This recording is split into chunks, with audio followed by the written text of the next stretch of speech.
Importa agora começar a registar e a repensar. Eu preparei um PowerPoint que não vou ler, mas vou passar. eh,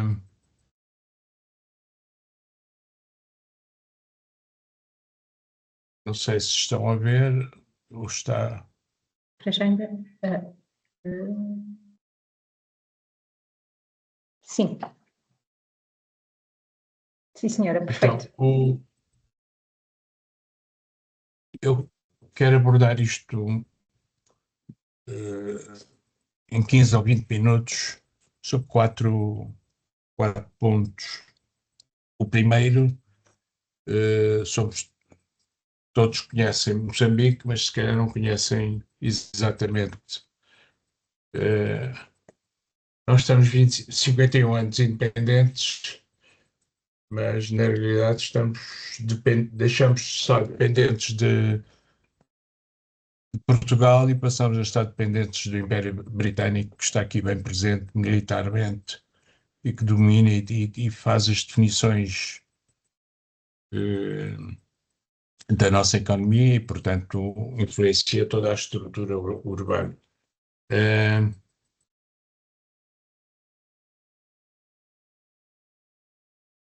Durante estes 50 anos, eu estava a estudar em Lisboa em 74, nas Belas Artes, e havia em Lisboa aí uns 200 ou 300 estudantes moçambicanos e mais não sei quantos de Cabo Verde, Guiné, Angola, e todos nos juntámos para regressarmos aos nossos países porque se antevia que com a saída de Portugal alguma coisa ia acontecer e todos seríamos necessários. E, portanto, eu com 19 anos voltei e tive logo que substituir o diretor de obras públicas, que por acaso era nazi, e começou a produzir um pasquim nazi nos serviços de obras públicas e, portanto, logo em 74, ainda antes da independência, apanhei em cheio toda a guerra da Rodésia, cheias.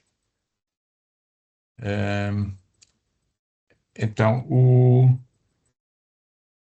Moçambique faz parte dos PALOPs porque fala português, mas também faz parte da SADC.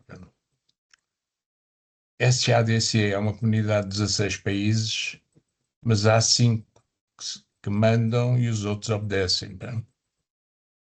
O segundo ponto vou dar muito rapidamente em que é que nós estamos como economia, e depois a terceira parte, que é os desafios que a academia não quer ver, qual é o futuro do país, vai estar mais pobre ou mais rico. E depois a experiência destes últimos anos de tentar sintetizar isto de modo a dirigir um curso de arquitetura e que não encontro muitos parceiros. Então, o primeiro ponto, a inserção na rede urbana. Não sei se por acaso se deram conta. Então, no mapa à esquerda, temos Moçambique na SADC, são 16 países. Os que estão a verde escuro chama-se a União Aduaneira da África Austral, que é Namíbia, Botsuana, África do Sul, Lesoto e Suazilândia, que normalmente é chamado Bloco do Rande. Dentro da SADC não há nenhuma medida estratégica sobre energia, sobre comunicações que seja tomada sem a anuência destes 5 países. Nós temos uma autoestrada que atravessa a cidade de Maputo para chegar ao Porto e quem decidiu por onde passava foi a África do Sul, que decidiu pela quantidade de caminhões que entram por dia. Portanto, é preciso quem trabalha no urbanismo, se não tiver em conta que quem decide está fora do país, provavelmente está a tomar decisões que não são para cumprir. Os PALOPs, no mapa da direita, é uma ligação cultural, mas que não tem influência nesta estrutura urbana do. A segunda informação, dentro da SADC, o Produto Nacional Bruto per capita, nós somos o terceiro do fim, sendo os 5 países da União Aduaneira detentores de 56% do Produto Nacional Bruto. Eu vou passar rápido só para termos a mesma base de. Então, aqui estão os países. Eu vou disponibilizar este PowerPoint, portanto, depois podem.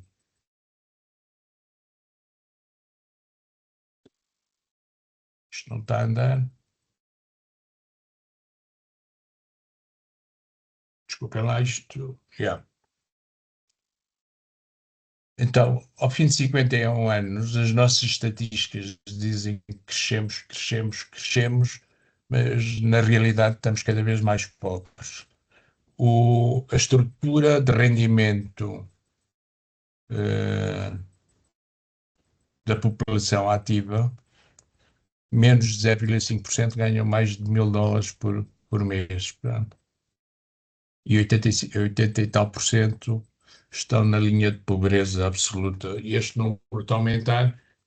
Esta avaliação foi feita em 2008, salvo erro, e nestes 20 anos ou 18 anos que passaram, a nossa população duplicou. Visto isto não está a andar, então aqui vê-se melhor que a grande parte da população vive abaixo do limiar da pobreza e rendimento médio alto a alto são 5% da população. As cidades, no censo de 97 isto não está a avançar. Yeah.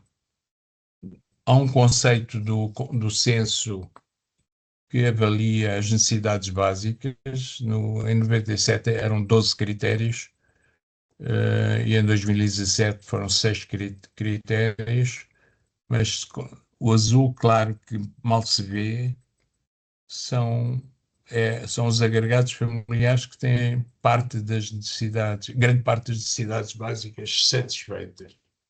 E, portanto, esse azul só aparece em Maputo, um bocado na Matola, e depois em Nampula e Beira quase que não se vê. Nós temos aqui um problema na definição do que é a população urbana e população rural. No censo, a população urbana, avaliada em 35% da população, é a população que vive no território do município. Não quer dizer que viva na cidade. Este azul claro significa que há 3% da população que vive nas cidades de cimento. O facto de viver no território dos municípios não quer dizer que tenha os serviços urbanos disponíveis.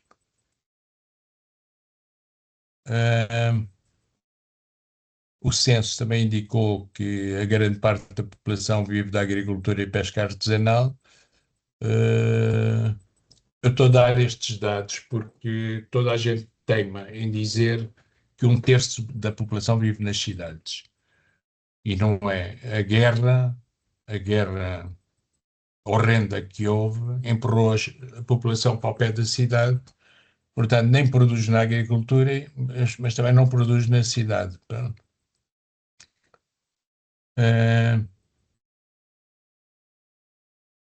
A nossa produção de cimento, que era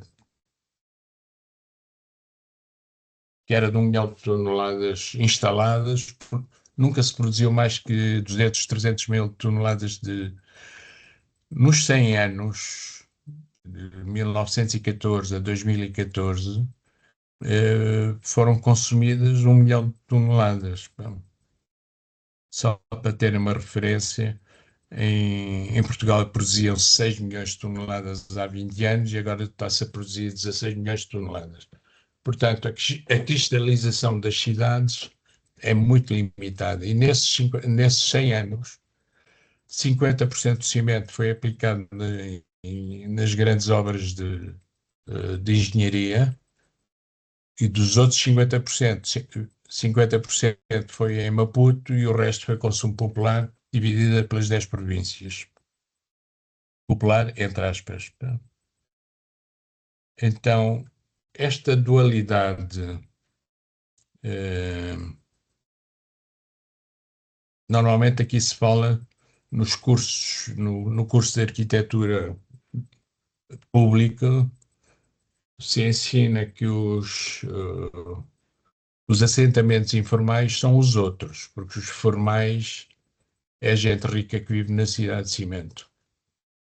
Eu diria ao contrário, a cidade de cimento aloja todos os negócios informais. Durante a crise em Portugal da construção, as empresas portuguesas construíram prédios de 20 andares, 20 milhões de dólares, com empresas de construção falidas, vieram lavar o dinheiro aqui, e, portanto, cada prédio daqueles corresponde a uma desvalorização da moeda nacional, porque são importados materiais de luxo, são vendidos por baixo da mesa os apartamentos e, portanto, o metical cai na vertical. Portanto, qual é o futuro desta forma de crescimento da cidade? É quem vive na cidade de cimento vai se consolidar e todos os outros estarão fora dos serviços urbanos. Com tanta ajuda internacional, se vai consolidar cada vez mais. Aquelas necessidades básicas satisfeitas correspondem neste gráfico a esta ponta vermelha que aparece aqui. Quando se diz 100 necessidades básicas insatisfeitas, quer dizer que dos 16 critérios, só 3 ou 4 não estão satisfeitos. Os censos foram feitos até 2017, há uma estimativa feita pelo UN Habitat para 2026 e há uma extrapolação do Banco Mundial para 2050. Portanto, eu gostaria de poder dizer que a formalidade do modo de vida moçambicano é e a informalidade dos negócios nas cidades de cimento é que definem a informalidade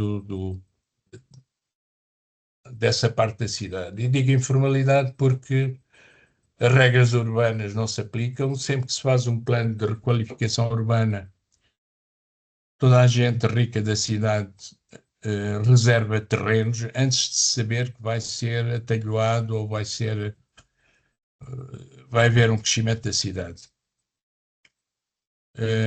O último plano urbano de crescimento da cidade, da expansão de Maputo, para o outro lado do rio, define um tipo de assentamento chamada Nova Barcelona. Alguém imaginou que do outro lado de Maputo vai crescer uma cidade como Barcelona? Eu acho que tenho aqui uma imagem mais para o fim, talvez para alojar mais ricos, né? Mas não é para a nossa população. Eu peço desculpa, estou aqui com um problema desde anteontem com a garganta. Então, a outra questão que nós temos é os grandes projetos escondem o empobrecimento total da economia nacional.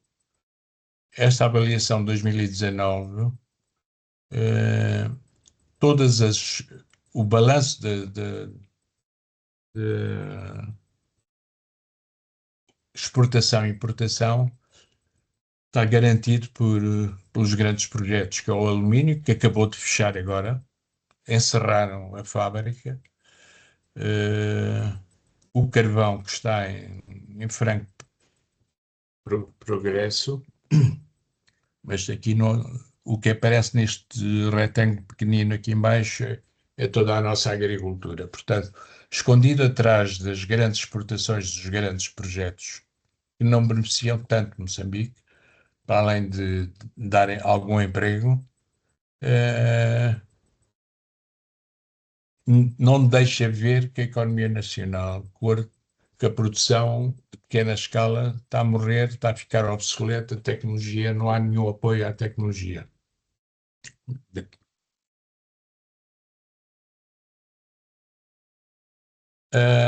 O balanço entre a importação, portanto, as exportações dão cerca de 5 mil milhões de dólares por ano, o que permite importar material de luxo, mas continuamos a não ter salários para professores, para enfermeiros, continuamos a não ter transportes públicos.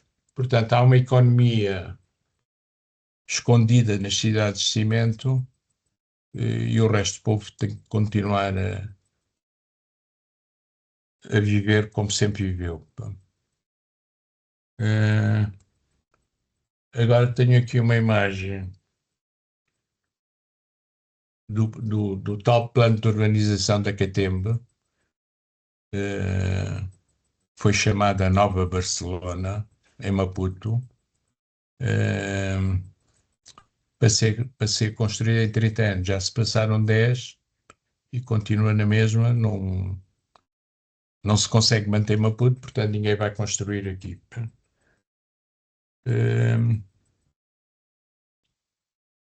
Está a levar tempo a passar de um para o outro.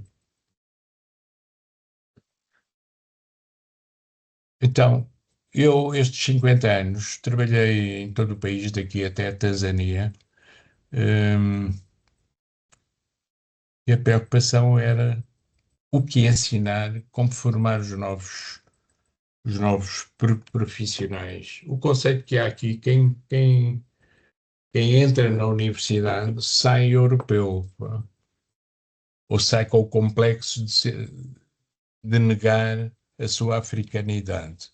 E, portanto, toda a gente quer trabalhar em Maputo, para a gente rica, mas ninguém quer estar disponível para trabalhar para o interior. Então, nós temos 13 etnias base e 13 línguas moçambicanas, cada uma com os seus dialetos e com as suas variações, se estão na costa ou no interior, e isto não se coaduna com querer transformar as cidades em cidades europeias, ou eu diria ocidentais. Quem define se a cidade devia ser árabe ou indiana ou europeia, devia ser a nossa própria cultura, mas toda a gente que sai da faculdade tem o complexo de que de não tem a vergonha de ser moçambicano, de ser africano. Nós estamos aqui numa época agora de renascimento dos reinados tradicionais. Há 3 anos foi nomeado o novo rei Zulu, e também foi nomeado o rei Xoxangane, que é aqui do sul de Moçambique e do Zimbábue, portanto, fora extra-fronteiras, não respeitam as fronteiras, porque os Zulus e os Xanganes ocupam o território até o Rio Save, toda a zona sul. E isto não é tido em conta em nenhuma dos planeamentos oficiais, porque toda a nossa governação é comandada pela, pela SADC. Eu não vou desenvolver nenhum destes pontos, porque cada um deles dava uma sessão. Pá. Estou a tentar avançar. Então, um país que não tem dinheiro, que está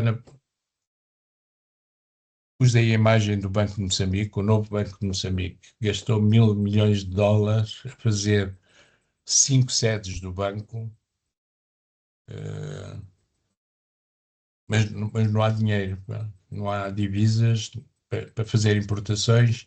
As importações estão a demorar 6 meses para serem autorizadas e, portanto, nenhum universitário quer pensar que vai trabalhar no interior do país. Isso gera o tal apartheid, há dois mundos, nem sequer há uma dualidade, há um mundo que invade o território pelas cidades de cimento e o resto do povo, mesmo que esteja na periferia urbana, continuará a viver sem água, sem energia, sem saúde, sem educação. Então, eu propus, quando me convidaram para trazer a experiência do território para fazer um curso, para constituir um curso de arquitetura, e isto foi em 2008 e estive 17 anos à volta desse curso. A proposta era formar universitários com personalidade africana, pensar global, mas agir local, usar técnicas e tecnologias que toda a gente tem vergonha porque são antigas, mas quando vão à Europa todos gostam de visitar os monumentos com os arcos em pedra, e aqui toda a gente tem vergonhas de fazer um arco, porque nós somos ricos, somos desenvolvidos e temos que pôr um lintel de betão armado. Os conceitos de sustentabilidade na Europa é uma coisa, aqui é outra. Quanta energia gasta a geleira e a máquina de lavar, aqui não é a grande preocupação. Aqui a preocupação é ao construir Cabo Delgado, fica a 3.000 quilómetros de Maputo, e todo o aço vai da África do Sul. Se eu puder evitar, estou a evitar o consumo de energia para transportar esse aço. Portanto, é preciso definir parâmetros de sustentabilidade que não são exatamente os mesmos no mundo industrializado, no mundo rico. O desenvolvimento local, sempre que há fundos externos para construir escolas e hospitais, é evidente que se vai buscar empresas chinesas, portuguesas, francesas, porque ninguém sabe construir como se constrói na Europa. Então, poderíamos construir edifícios e cidades com aquilo que sabemos fazer, mas isso é uma vergonha para toda a gente que fez um curso universitário. Eu vou mostrar alguma coisa depois mais à frente. Recuperar as referências culturais é outra vergonha. Fazer uma casa com um pátio no meio, porque na tradição de todas as nossas culturas, o pátio é casa, o pátio é dentro e o dentro é fora. Então, esta questão, toda a gente se vergonha, porque se está na universidade tem que viver no quinto andar, com cozinha dentro, não pode cozinhar a lenha.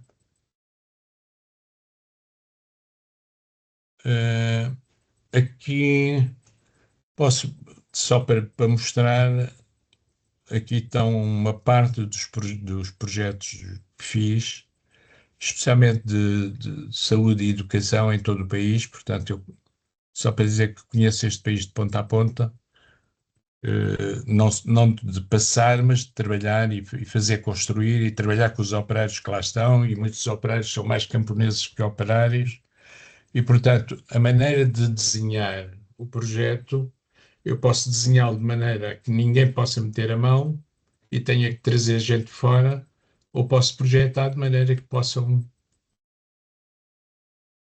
Dou como exemplo aqui a casa do Miyakoto.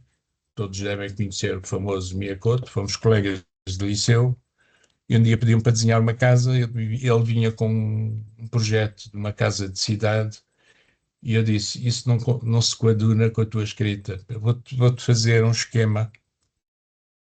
Os edifícios têm a folha da folha do frangipani, que é uma planta que nós temos aqui. tem o pátio africano no meio. Ele tem a mesma experiência que eu de andar pelo país acima. Tem um pátio central, tem as várias casas, a casa dos chefes de família, dos filhos e a zona de convívio.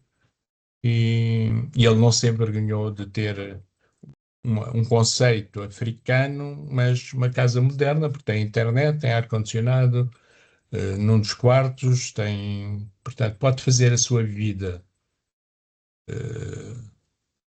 de famoso que ele é, a mulher é médica, e quando se junta a família toda, 20 ou 30 pessoas, cabem todos sempre neste pátio.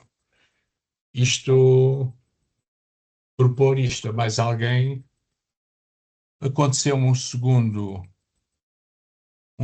evento, foi a viúva do presidente Mondlane, que foi o presidente que unificou os movimentos de libertação na Frente de Libertação de Moçambique, e ela veio pedir para desenhar uma casa. Eu disse, mas essa casa tinha que ser uma casa africana, de quem uniu os movimentos nacionalistas. O problema é que isto foi financiado pelo Estado, foi reconhecido o direito às mordomias de chefe de Estado, e o chefe de Estado tinha que aprovar e não quis aprovar, mas ela disse, eu sou a viúva, eu quero assim.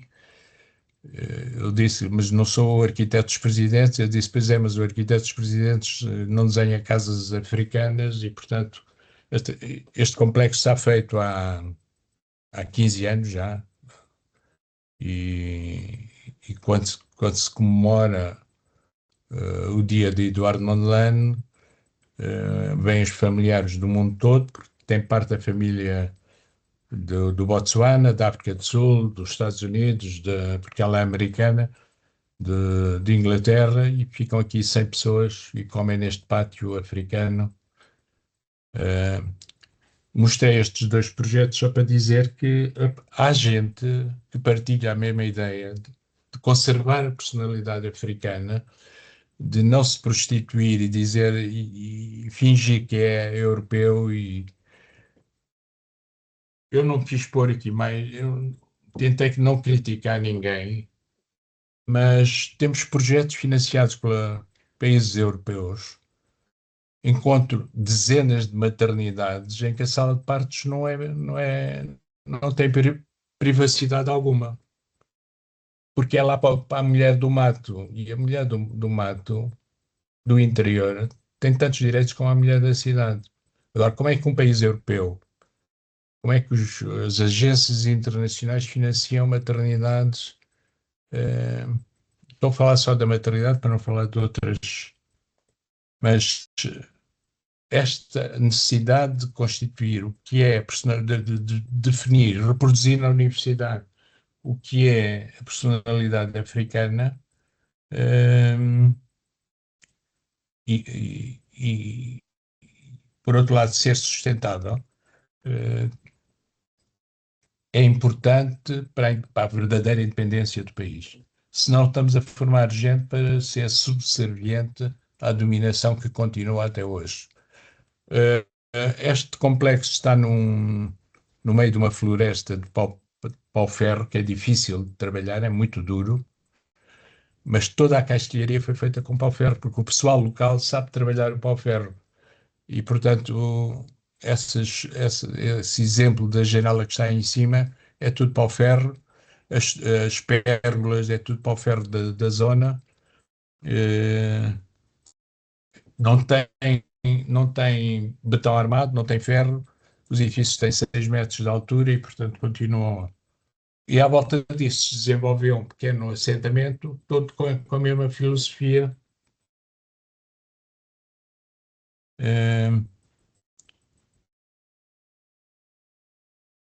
Agora, queria, por último, falar das últimas 300 obras que fiz para a saúde e educação.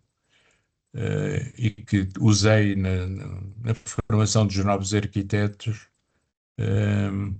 com muita dificuldade, porque os docentes que estão a dar aulas já são produto dessa vergonha de ser africano. E, portanto, é uma guerra com os docentes reproduzir este conceito de que os outros países do PALOP não têm este problema de estar enquadrado aqui na SADC, e, portanto, o que se consegue saber que acontece em Angola, em Cabo Verde e agora um pouco na Guiné Equatorial, que são países com algum dinheiro, com com algum rendimento, não é o mesmo que acontece aqui, que somos obrigados a dar acesso aos países do interior, e para isso temos uma destruição permanente.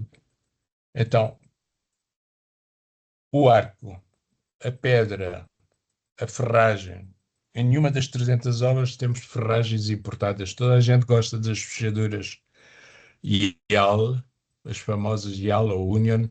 Eu não tenho uma única fechadura. É produzida com o serralheiro local, com desenho nosso, as dobradiças também não. O arco, quem não sabe fazer, eu ensino a fazer o arco, a fazer a alvenaria de pedra.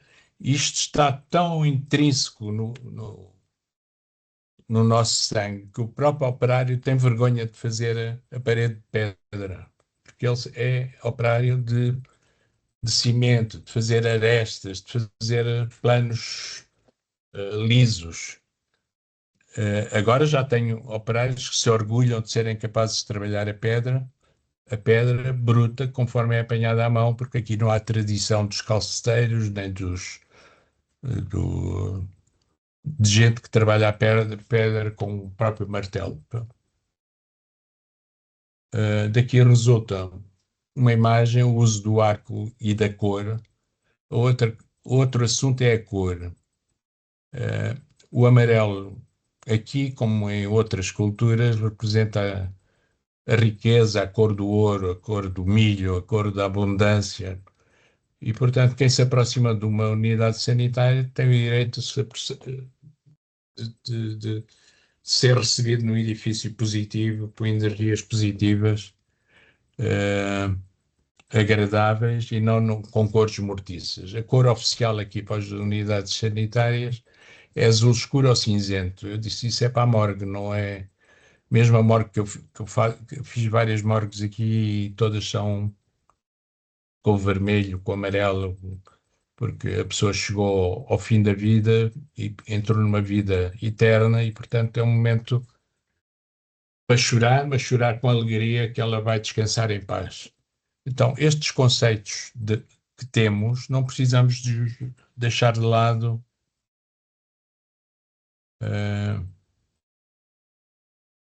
Aqui está uma escola, duas escolas na Gorongosa, que é no Parque Nacional da Gorongosa.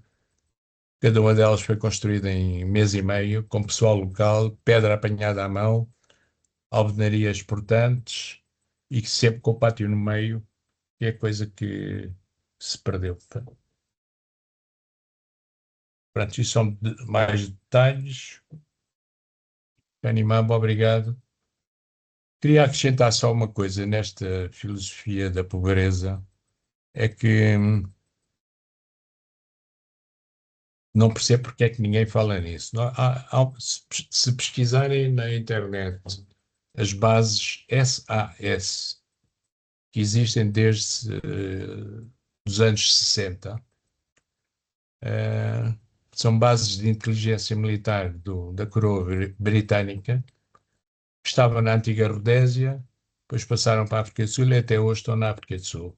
Eles garantem que nenhum dos outros países ditos independentes possa mexer na riqueza dos recursos naturais.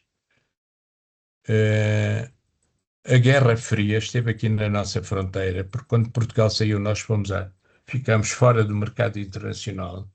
A União Soviética se ofereceu para nos socorrer e garantir as nossas importações, mandou médicos, mandou professores, mas a fronteira era a defesa, o setor da defesa ficava com eles. E, portanto, aquilo que toda a gente insiste em chamar guerra civil, até hoje, os nossos dirigentes continuam a dizer guerra civil de 16 anos. Não é verdade. É desde 60, desde os anos 60, que há uma guerra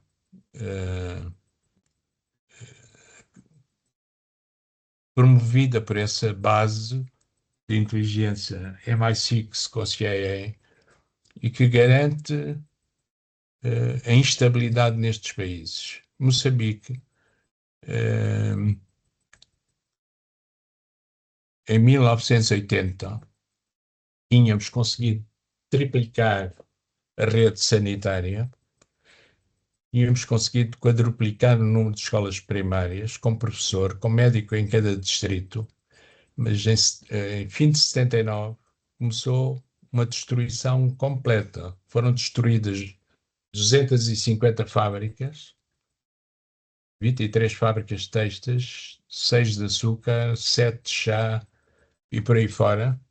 Fomos ao fundo do poço, foram destruídas pontes e vias de comunicação, foi destruída toda a rede troposférica de transmissões e agora, no ano passado, voltaram à carga. Foi simulada uma diferença, um diferendo das eleições e continua a não ser verdade. Nos vídeos que há das manifestações, conseguem-se ver em cada manifestação meia dúzia de guerrilheiros sem arma, têm uma mochila às costas e eles é que andaram a distribuir uma droga e, e fazer e promover a destruição de uma forma mais barata, usando as redes sociais e, portanto, esta permanência desde os anos 60 para defender os recursos naturais, especialmente o urânio. Nós temos muito urânio na Gorongosa, temos muito as terras raras em toda a costa e no interior. Bom, tirando as pedras preciosas, a grafite, que agora é importante para os carros elétricos. Portanto, há aqui uma guerra de destruição permanente da vida produtiva e social, que leva a uma redefinição de uma rede urbana que vai sendo cada vez mais ruralizada e nunca. As cidades são apenas para os operadores das economias deste grande capital.